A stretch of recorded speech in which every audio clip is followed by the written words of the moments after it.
I feel like I'm going blind or all about orbs. Okay, not really blind, but you try looking at pictures of so-called orbs for half an hour or so and not get bleary-eyed.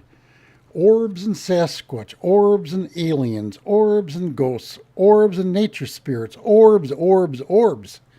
You don't see them much with your eyeballs, but they show up in your pictures. Nobody much reported them showing up in photographs until digital cameras got cheap and abundant. People, orbs are backscattered light from your digital camera's flash.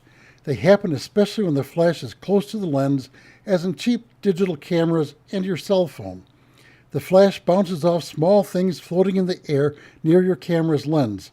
Things like dust particles, tiny water droplets, even small insects with glossy wings. It doesn't even have to be light from a camera flash. If you have a light on your video camera, infrared light on your infrared video cam, even ambient light from a fire or passing car, that light can bounce off dust and give you a moving orb. Technically, the reflected light passes through your camera's lens and creates what is called an Airy disk, named after George Biddle Airy. Airy wrote the technical analysis of what causes the Airy disk effect back in 1835. They are caused by internal refraction in a lens of light from a point source.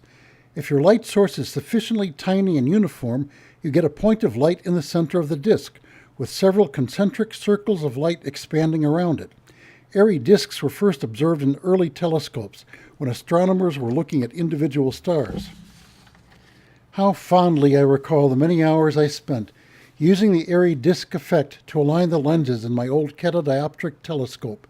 You knew you got it right when the star was smack dab in the middle of the Airy disks.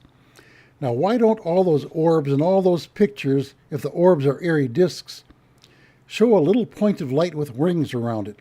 That's because dust, bugs, and what all aren't perfect little reflectors, aren't perfect little point sources of light. Also, your cheap camera lens probably sucks and has flaws in it, especially if it's on your cell phone. On the other hand, if you see orbs floating around with your eyeballs, and they don't show up in your pictures, you don't have Airy disks. What you've got is spooks. Run fast. This has been Dean Cooper, quasi-scientist, enlightening you with my quasi-theory of the week.